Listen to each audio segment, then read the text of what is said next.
Du coup, allons-y. Est-ce que vous préparez des textes avant une audience? Non, je prépare pas de texte puisque j'ai préparé mon dossier. Et que mon dossier, à ce moment-là, il est bien dans ma tête, hein, puisqu'on a passé avec le client des heures à le préparer, et également seul. Et donc, on sait exactement ce qu'il faut dire. On sait où on va, on connaît le but de la démonstration. Il peut y avoir quelques notes, s'il pense bête, pour ne pas oublier tel et tel point, parce que ça peut arriver. Ensuite, c'est mieux de ne pas avoir un plan préconçu dans la tête, parce que moi j'ai vu des confrères ou des consoeurs qui étaient déstabilisés par les questions du magistrat. Ils partaient sur un schéma, et si on vous interrompt, après ils n'arrivent pas à rentrer à nouveau dans leur schéma. Et parfois le magistrat dit non, mais laissez tomber, je vous pose des questions, et l'avocat doit répondre. Alors s'il est parti avec une structure précise, rigide, et qu'on lui pose des questions par dedans, certains peuvent être déstabilisés. Donc il faut arriver avec son dossier, une ou deux notes éventuellement, c'est-à-dire une ligne, deux lignes sur deux idées. Il ne faut vraiment pas oublier, au cas où, parce que quand on part dans des démonstrations, on peut être amené à le perdre de vue finalement. Et puis voilà, on connaît son dossier ou on ne le connaît pas. Si on connaît son dossier, il n'y a aucun problème. Il n'y a aucun problème. Et sans rentrer dans les détails, pardon, est-ce qu'il y a un dossier qui vous a vraiment percuté, enfin qui vous a vraiment marqué? Il y a deux dossiers, peut-être deux dossiers. Alors un, j'étais avocat stagiaire, et puis je me rends compte qu'en fait, alors j'étais avec mon maître de stage, et puis on est devant le juge aux affaires familiales. Bon, à l'époque, il y avait, c'était une juridiction, il y avait trois magistrates à l'époque. Hein. Et donc, en fait, donc une histoire entre monsieur et madame se plaignait que monsieur, un certain nombre de choses, il y avait un certain nombre de reproches, et puis également lui reprochait de lui avoir transmis des maladies vénériennes. D'accord. D'accord, et tout d'un coup, je me rends compte à l'audience que je n'ai pas été présenté par mon maître de stage. Et comme on m'aurait donné peut-être le bon Dieu sans confession, les magistrates me regardent, elles regardent l'avocat, elles me regardent, elles entendent les reproches qui sont faits par la partie adverse, et je me rends compte qu'elles croient que c'est moi le client. Malheur. Et je ne sais plus comment ça s'est passé, parce qu'à un moment il a dû dire quand même, parce que si elle voulait me poser des questions, je ne pouvais pas répondre, que j'étais bien stagiaire, et j'ai vu que les magistrates avaient l'air de trouver effectivement que c'était plus normal quoi, comme situation. Et donc j'avais quand même ce moment de malaise en me disant non, c'est pas moi, c'est pas moi. Hein. Voilà, donc ça c'est pour l'anecdote. Il y a un autre dossier où j'avais assisté à un dossier d'assises, et j'étais pas dedans, mais j'avais assisté à une affaire d'assises, et j'avais trouvé qu'il y avait une certaine, de la part de certains avocats, pas tous, une forme un peu de désinvolture, une forme de... Il y avait pas mal d'avocats, partie civile, défense, et que certains, avec la présidente, voulaient entretenir une espèce de relation, pas amicale, c'est beaucoup dire, mais un peu, sympathique, et c'est pas le lieu, quoi. C'est-à-dire, à la limite, je me disais, bon, bientôt, ils vont essayer de prendre, le thé et les gâteaux, quoi. Et c'était pas le cas de la magistrate, de la présidente, mais les avocats avaient tendance à vouloir jouer une espèce d'empathie, pour dire comme ça vous serez plus sympa avec moi, quoi, avec mon client. Et je trouve que c'est désagréable, et c'est pas le rôle, quoi. Il y avait aussi des avocats qui rentraient et sortaient, j'ai envie de leur dire si ça vous intéresse pas, restez pas, quoi. Voilà, vous êtes là, vous n'êtes pas là, quoi, parce qu'à tout moment quelque chose peut se passer. Voilà, aussi à un moment donné, en ce qui concerne la défense, l'avocat, à un moment donné, c'est un procès qui dure sur 15 jours, et l'avocat, la présidente pose une question donc à la personne qui est accusée, et elle répond, finalement, elle s'enferme un peu dans une forme de défense. Et elle nie des évidences, voilà, qui ne sont pas très graves. Mais si vous mentez là-dessus, ce qui n'est pas grave, on peut se dire, cette personne va mentir sur ce qui est beaucoup plus grave, alors a fortiori, donc il n'y a pas de raison de la croire. Et donc, la question du style, je dis n'importe quoi, alors quelle est la couleur du cheval blanc d'Henri IV? Elle répond noir, quoi. Ah. Et la présidente qui dit, mais non, madame, il n'y a pas de... Il n'y a pas de... Il n'y a pas de piège, ma question, je lis, il y a un témoin, donc c'est juste... c'est presque anodin, quoi, je veux savoir, c'est pas piégeux. Donc je repose la question, si j'ose dire, quelle est la couleur du cheval blanc d'Henri IV? Et elle répond à nouveau noir. Et je vois l'avocat qui, dans son dossier, qui prend des notes, il ne se retourne pas vers sa cliente en disant, écoutez, écoutez Lou, voyons, bonnes évidences, on le sait bien, ne dites pas, là il y a le PV, la cote des 22, regardez, quoi. Et vous me dites, ah oui, maître, bon, effectivement, bon voilà, la présidente... ils ont joué à la technique de nier. Oui, de nier, puis l'avocat, surtout... qui par ailleurs est un excellent plaideur, mais dont on ne sent pas, ne renifle pas l'audience. C'est un moment, et ça rejoint la question précédente. C'est-à-dire, je n'ai pas d'idée préconçue. À tout moment, sur le champ de bataille, le vent de la victoire ou de la défaite peut tourner, et vous avez intérêt à bien sentir ça, quoi. C'est-à-dire que là, il y a, si vous voulez, il y a une question d'instinct. Alors peut-être que tout le monde l'a pas, je sais pas, mais ça c'est, pour moi c'est indispensable au-delà de toutes les connaissances juridiques, au-delà de tout le travail, au-delà des heures passées, au-delà de ce que vous voulez. Il y a un moment donné, un peu comme le chasseur, je renifle la proie, il y a un problème où le danger va venir de là, si je le vois pas, je suis mort, quoi, c'est ce qu'il y a de dire. Hein. Et là, cet avocat n'a pas senti que la présidente tendait une perche. C'était la fin de la première semaine, il allait y avoir une deuxième semaine. Et il a laissé passer ce moment, ce que les Allemands appellent le Schwerpunkt, c'est-à-dire le point dur. Et tout d'un coup, et ça passe de l'autre côté comme ça. C'est là, et puis on peut rester là-dessus, comme ça, c'est bien, ou on va là. Et ben, ils sont allés là, sur la pente savonneuse. Et deuxième semaine, ça a été très compliqué pour eux après. Voilà, c'était vraiment... presque à charge, quoi. Hein, voilà. Tu m'as menti, ok, maintenant tu vas voir. Et l'avocat n'a pas rattrapé le coup, c'était rattrapable. Il n'y a pas un serment à prêter normalement où ils ne doivent pas mentir? Ou un avocat? Non, c'est aux États-Unis là. Arrêtez de regarder des films. Pardon. Et si vous avez 3 conseils à donner? Donc c'est pour ça rejoint à votre question précédente, j'insiste là-dessus. Il ne faut pas arriver avec une idée préconçue, il faut être aux aguets. Il faut savoir, vous arrivez avec une plaidoirie, il faut savoir la changer tout de suite, il faut la changer tout de suite mentalement pour s'adapter à l'audience, à l'ambiance, au président, ce genre de choses, quoi. Et à un moment donné, dans une audience correctionnelle, je me souviens, il y a le président qui était fatigué, il y a eu pas mal de dossiers qui étaient passés, et puis arrive le mien, et c'est une affaire de stup, et le président est un peu énervé, quoi. Alors...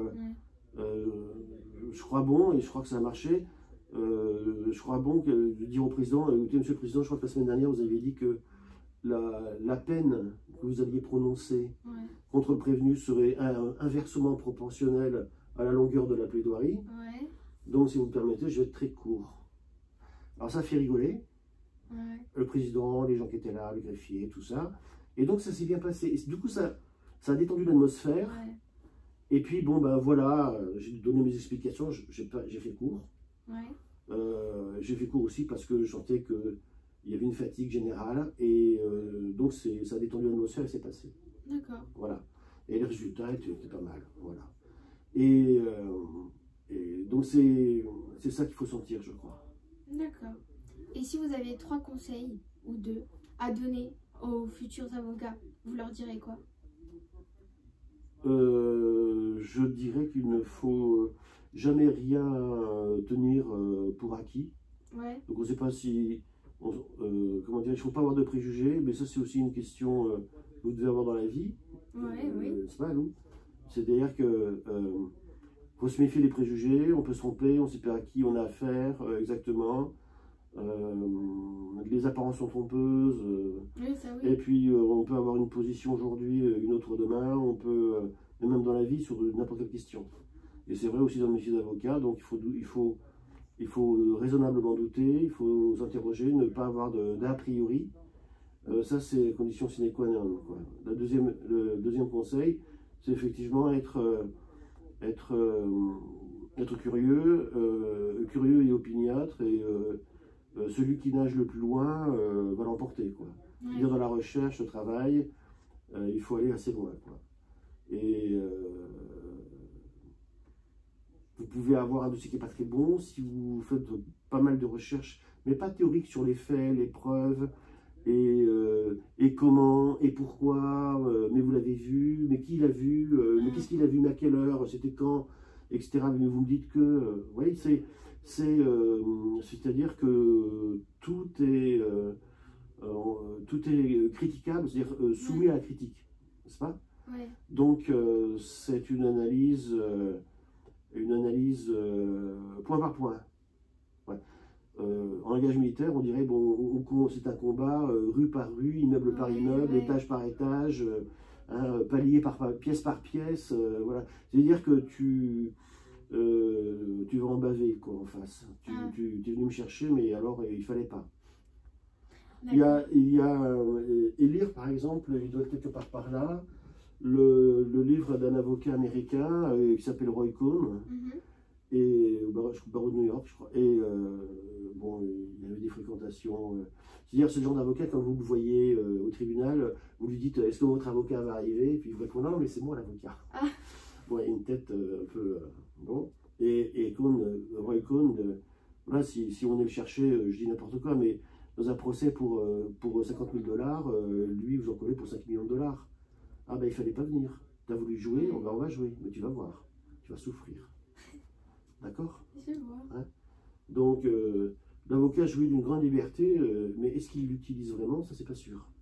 Okay. D'accord? Est-ce qu'il y a quelqu'un qui vous a inspiré? Un mentor ou votre idole? Ben non, je crois que c'est peut-être ce livre, Les Mémoires de Roy Cohn, peut-être, qui donne une autre vision des choses. Sinon, non, c'est plutôt... ça peut être des rencontres, mais c'est pas forcément dans la profession. Ça peut être sur une attitude à avoir, peut-être un courage à avoir, courage moral. Peut-être plus difficile. J'avais eu en deuxième année un assistant, un assistant en droit public d'ailleurs, qui était spécialiste, je crois, dans le droit du sport, et qui était vraiment sur une critique de l'arrêt très intéressante, ce qui permettait l'analyse. Une analyse assez moderne, parce que effectivement, vous verrez dans votre scolarité, puisque votre scolaire, il y a peut-être un prof qui va vous marquer. Oui, oui. De la 6e à la terminale, il y en a un, c'est déjà bien, 2, c'est magnifique, mais un en principe, voilà. Et si vous allez après aussi, voilà. Donc moi j'ai eu un prof d'histoire première terminale et un prof de droit en deuxième et troisième année, en fac de droit, et lui il était, comment dirais-je, c'est un peu la caricature un peu du juif ferrant, je ne sais pas si vous voyez ce que je veux dire, et physiquement, et d'ailleurs il était... mon propos n'est pas du tout antisémite, je veux dire, c'est pour visionner un peu le personnage, et donc extrêmement critique, et donc avec une critique quasi talmudique du texte. Et il avait beaucoup d'humour et beaucoup de rigueur intellectuelle, et effectivement j'ai appris, et je me suis dit, mais alors, le commentaire d'arrêt, c'est un exercice imposé qui vous oblige à raisonner sur ce qu'un arrêt qui est rendu. Et je ne voyais pas ça comme ça. Je me dis, ah, mais en fait c'est assez simple, mais on ne l'avait pas enseigné. Et lui a su, alors qu'il n'était pas professeur, il était assistant, et il a su faire passer le message. Moi, c'était très important. C'est ce qui m'a débloqué. Parce que d'ailleurs, j'étais en train de redoubler ma deuxième année, parce que je ne comprenais pas, et j'ai des blocages comme ça. Et on est, hop, le verrou a sauté bêtement. C'est vrai? Voilà. Et j'avais en plus un déclic en allant à un TD de rattrapage, où on ne profitait pas là, je suis allé là pour... heureusement. Heureusement. Donc peut-être que j'étais prédestiné, mais heureusement. Et donc, lui, en plus, de donner une lecture politique de l'arrêt, là où les profs, les commentateurs, les grands professeurs d'université, les étudiants gribouillaient des trucs très académiques, lui disait non, mais regardez, là, on est en train de violer la liberté, on vous dit que la liberté de la presse est sacro-sainte, mais qu'est-ce qu'ils font? Ils interdisent telle publication. Donc, ils nous apprenaient à lire entre les lignes en disant non, non, attention. Et donc, c'était une vision extrêmement intéressante. La vision politique est toujours intéressante en disant non, mais attendez, c'est pas gratuit tout ça. Hein, alors tout n'est pas comme ça, bien sûr, bon, voilà. Donc effectivement, ça c'était quelqu'un qui a pu marquer parce que d'un coup, il vous ouvre l'esprit. Ouais. Il y a un avant, il y a un après. Oui. Je vois. Et est-ce que vous avez le droit de refuser un dossier, ce qui peut être trop compliqué ou... Oui, j'ai le droit de refuser un dossier parce que soit le client ne me convient pas, ça ne passe pas. Comme lui, il peut refuser un avocat, bien sûr. C'est tout à fait réciproque. Aussi, je refuse un dossier parce que c'est pas de ma compétence, mais alors pas du tout. Et il vaut mieux. Et plutôt que s'embarquer dans des trucs, c'est pas... non, j'ai envie de dormir la nuit. Donc, il y a suffisamment de raisons de s'inquiéter sur les délais, sur beaucoup de choses, etc. C'est pas la peine d'en rajouter. D'accord, je vois. Et la personne aussi qui veut à tout prix imposer son mode de défense. Je dis, bah, écoutez, vous allez vous défendre vous-même. Si vous êtes si fort, vous n'avez pas besoin de moi. D'accord, je vois. Allez-y. Et je veux dire, est-ce qu'il y a... vous préférez défendre quelque chose genre pénal ou... Je sais pas comment on dit. Oui, les matières. Ouais. Oui. Alors, en fait, le pénal est plus délicat que le civil parce que on a l'impression que parfois tout peut arriver à l'audience, c'est pas évident. Ensuite, il y a comme la notion de liberté qui existe. Dans un procès qui n'est pas pénal, la liberté n'est pas mise en cause. Hein, vous divorcez, vous n'irez pas en prison, hein, d'accord? Donc c'est pas la même chose. Enfin, je caricature, mais oui, c'est ça. Bah, après, sur un procès civil, des droits peuvent être ouverts ou fermés ou réduits. Puis il y aura une conséquence patrimoniale, donc financière. Donc c'est pas à prendre non plus à la légère. C'est pas le même enjeu, mais il y a toujours un enjeu. Ok, je vois. Est-ce que parfois vous pouvez trouver des décisions, alors du coup je vais pas dire injustes, mais qui vous semblent pas très correctes? Alors il faut savoir quand même qu'aujourd'hui, avec la bonne formation des magistrats, il y a du level hein, quand même. Ouais. Alors, comme on est pris par la proximité du client, donc il y a ce qu'on appelle le syndrome de Stockholm, je ne sais pas si vous savez ce que c'est. Le syndrome de Stockholm, c'est il y a eu dans les années 70, je crois, 70, 80, 70, il y a eu une prise d'otage dans une banque à Stockholm en Suède. Ah, et oui, ça a duré plus de 24 heures, et donc en fait, les otages et les preneurs d'otages ont parlé, je ne dis pas qu'ils ont sympathisé, mais il y a eu un échange au-delà juste de la prise d'otage. Et donc en fait, on s'est aperçu lors du procès, où ils ont quand même été arrêtés, lors du procès, ceux qui avaient été pris en otage avaient tendance un peu à les défendre ou à minimiser leurs fautes. On appelait ça le syndrome de Stockholm. Parce qu'effectivement, quand vous connaissez quelqu'un, vous avez tendance à prendre parti pour cette personne. Oui. Mais il faut faire attention, justement, il faut toujours avoir du recul en disant non, c'est son dossier, c'est pas le mien. Et on peut avoir de l'empathie pour quelqu'un, mais il faut rester professionnel, rester lucide, etc. Et en se disant, mais si j'avais eu le dossier adverse, j'aurais pu penser que, ayant le dossier adverse, c'était lui qui était la bonne personne, c'était la bonne personne, c'était lui le bon dossier, etc. Vous voyez, donc c'est quand même assez relatif. Donc, quand vous avez un jugement, avec aujourd'hui la qualité quand même des magistrats, vous apercevez sur le moment, vous pouvez être content ou pas, avec le recul, vous dites oui, en fait, c'est pas si mauvais jugement que ça, et il faut savoir se remettre en question, et se dire, bah oui, j'avais pas vu tel et tel point. Ou se dire, bah tiens, j'apprends quand même, le magistrat, parmi les éléments du débat, il va chercher les pièces, les éléments qui sont propres à la résolution du problème, et lui, il est allé chercher telle chose, donc moi j'ai pensé plutôt à ça. Donc le juge, dans son jugement, est arrivé de ce côté-là. Et moi, je ne l'avais pas vu comme ça. Donc je me dis, tiens, et pour lui, ça c'était pertinent. Ce qui était pertinent pour moi n'était pas pour lui. Et donc le jugement était rendu dans ce sens-là. Mais vous pouvez aussi gagner avec un rendu dans ce sens-là, n'est-ce pas? Mais c'est intéressant de voir quel a été son cheminement au juge. Quel était son raisonnement, son cheminement, qu'est-ce qui était pour lui important comme argument, qu'est-ce qui était important comme pièce dans le dossier, ce qui n'était pas forcément mon analyse. Donc c'est bien de dire, ah oui, tiens, il fallait le voir comme ça. Ok. Et puisque vous avez beaucoup d'expérience maintenant dans le droit, est-ce que le droit vous a donné une leçon de vie. Ça serait quoi la leçon de vie que le droit vous aurait donnée? Peut-être c'est une question difficile. Non, la leçon de vie, ben c'est peut-être les conseils que je donnerais à un avocat, c'est-à-dire un jeune avocat. C'est-à-dire la remise en cause permanente de soi-même, la remise en cause permanente de ce qui vous est donné. Ouais. Ce n'est pas forcément le reflet de la réalité, c'est le reflet d'une partie de la réalité, mais pas totalement. La réalité ou la vérité je ne sais pas trop. Surtout qu'elle est réduite à la réalité des pièces du dossier. Hein. Donc on ne sait pas tout le monde. La justice est humaine, hein, c'est pas divine. Hein, c'est pas. On revient à vos premières questions. Est-ce que c'est quoi la justice? Non, la justice c'est le droit. C'est le bon droit, c'est le droit qui a été bien argumenté par rapport aux éléments qu'on a donnés. Et donc pas l'a priori, la remise en cause permanente, le réexamen de ce qui s'est passé également, tirer des leçons de ce qui est sorti des jugements, des audiences, et également la dimension psychologique, c'est-à-dire on apprend à connaître aussi toujours plus les gens, les profils, etc. Ouais. Et là aussi, pas d'a priori, parce qu'il y a des gens qui peuvent être très sympathiques et qui ne le sont pas, et des gens qui pourraient paraître, comment dirais-je, pas rébarbatifs, qui pourraient apparaître comme étant un peu rugueux, taiseux, etc., et qui sont en fait tout à fait corrects.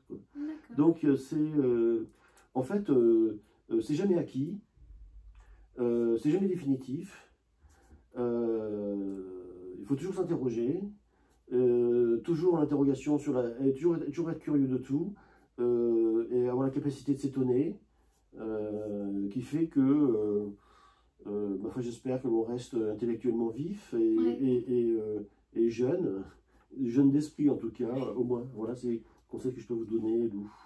D'accord, merci beaucoup. Merci à vous pour justement cette curiosité.